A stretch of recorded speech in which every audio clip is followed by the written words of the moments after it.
आइए आपकी मुलाकात करवाते हैं देश की दिग्गज real estate company Puravankara limited से। बंगलुरु में हेडक्वार्टर है और देश भर में कंपनी के प्रोजेक्ट्स हैं।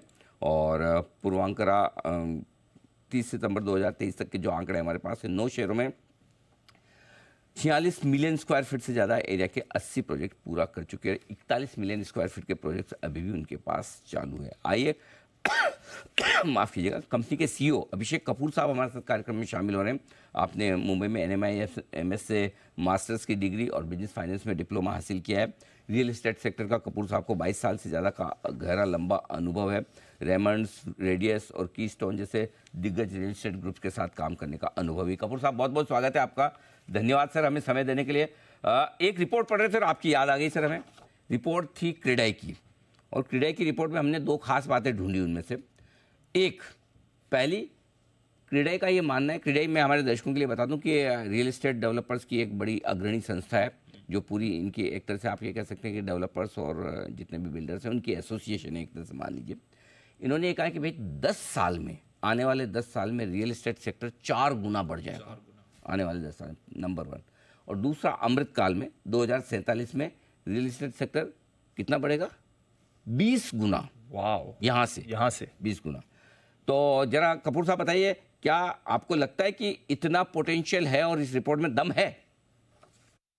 अनिल जी, शुक्रिया शो पे इनवाइट करने के लिए। Thank you sir. देखिए, पहला तो मैं आपका पीछे जो कॉन्वर्सेशन चालू था उसके बारे में एक कमेंट करूंगा। ये फेक वाला जो हिसाब है ये मेरे साथ भी हो रहा है। ओहो, अभी? और ये व्हाट्सएप पे एम्प्लॉइज को, जिनको जानते हैं, उनके पास जाता है कि ये पैसा ट्रांसफर कर दीजिए, अर्जेंट है, ऐसा है, वैसा है, और वो ट्राई करते हैं कि पैसा ले लें, और ये सीधा व्हाट्सएप से जाता है। तो ये जो फेक वाला हिसाब है ये एकदम सही है आपका। और इसके ऊपर एक्शन खाली 2 ही तरीके से हो सकता है। एक वो साइबर सेल वाला एक्शन है, और दूसरा इमीडिएटली सोशल मीडिया में आपको पॉपुलेट करना चाहिए, आपको ट्विटर हैंडल से, आपके जो भी हैंडल है उस पे, कि इसको आप बिल्कुल इमीडिएटली रिपोर्ट करें। तो जैसे आपके अगर उस पे आता है, फेसबुक पे आता है, तो आपके पास एक ऑप्शन होता है रिपोर्ट एंड ब्लॉक।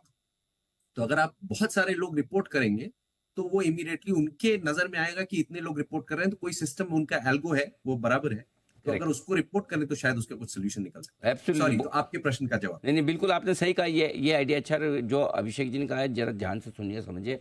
आप मुझे तो इन्फॉर्म कर रहे हैं, अच्छी बात है, लेकिन साथ ही साथ रिपोर्ट एंड ब्लॉक ये भी करिए कि आप फेसबुक को जितने ज़्यादा लोग रिपोर्ट करेंगे तो फेसबुक के समझ में आएगा, वहाँ जो आर्टिफिशियल आदमी बैठा ना इंटेलिजेंस लेकर, उसको ये समझ में आएगा कि कुछ इंटेलिजेंट लोग जो आर्टिफिशियल नहीं है, नेचुरल है, वो बता रहे हैं कि भाई कुछ गड़बड़ चल रही है, इसको ब्लॉक करो। तो ये बहुत अच्छा सजेशन सर आपने दिया है, धन्यवाद। हाँ, अब बताएं सर, रियल एस्टेट सेक्टर का आउटलुक आपसे जानना चाहता हूँ।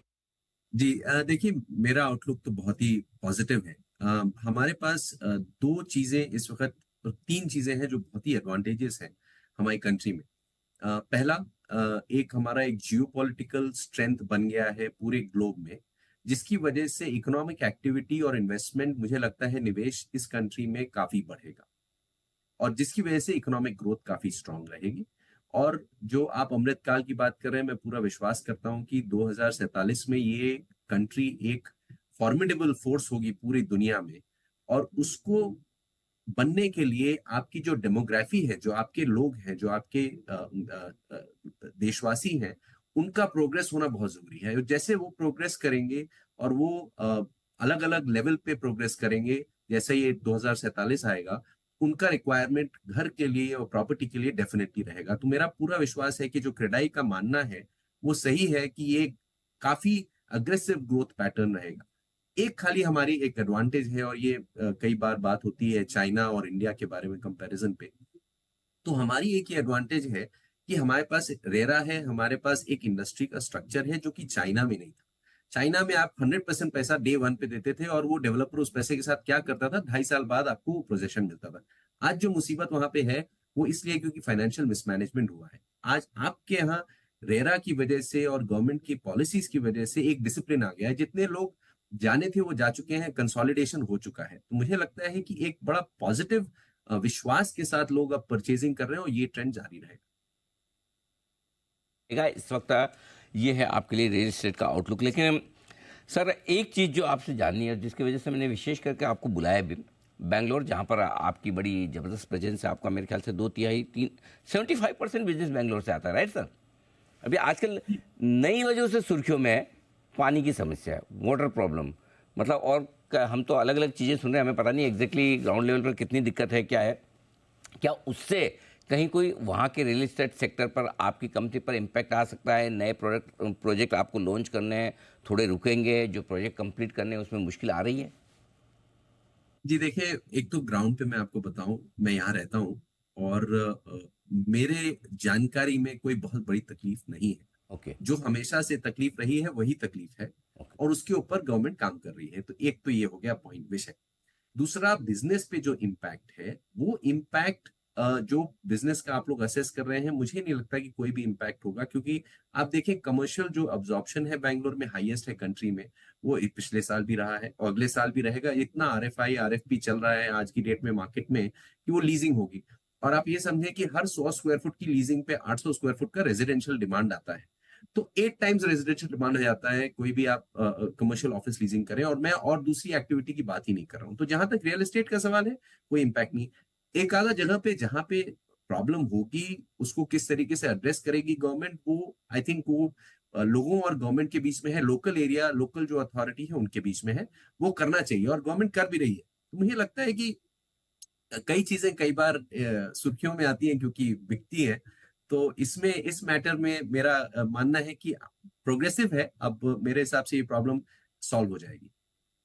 ओके, चलिए, तो जितनी प्रॉब्लम पहले से चल रही उतनी है, मतलब बहुत लोगों ने एकदम से बढ़ा चढ़ा के बोला कि हो जाएगा हो जाएगा, वैसे अभी तक आपकी एक्टिविटी जो नॉर्मल चल रही है वही चल रही है, राइट सर?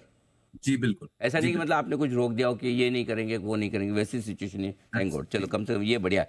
अब बताएं सर, इस वक्त आपके कितने प्रोजेक्ट्स हाथ में हैं, कब तक पूरा करने वाले हैं, कि और डिमांड और प्राइस को लेकर माहौल कैसा है? जी देखिए, आज हमारा जो अंडर कंस्ट्रक्शन रेसिडेंशियल में है वो करीब करीब 25 मिलियन स्क्वायर फुट है। जो आपने सही कहा, 9 शहरों में हम ऑपरेट करते हैं।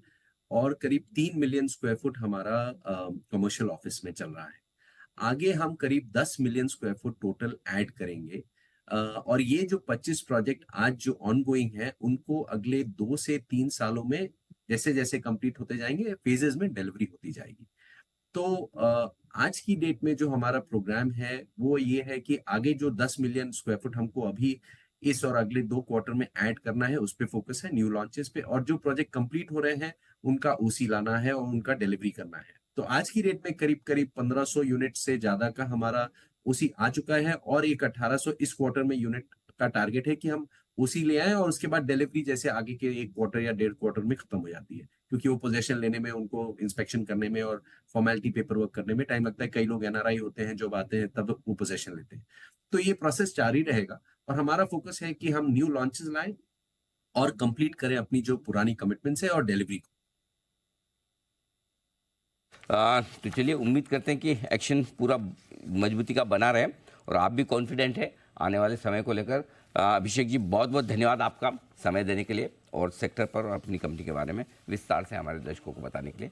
पूर्वांकरा लिमिटेड दक्षिण भारत का और विशेषकर का बेंगलोर का लीडिंग रियल एस्टेट प्लेयर, और आगे के आउटलुक को लेकर है बेहद कॉन्फिडेंट। स्टॉक 4% की मजबूती के साथ दिन की ऊंचाइयों पर ट्रेड करता हुआ आज आपके लिए वंडरफुल, वेरी नाइस। और बाजार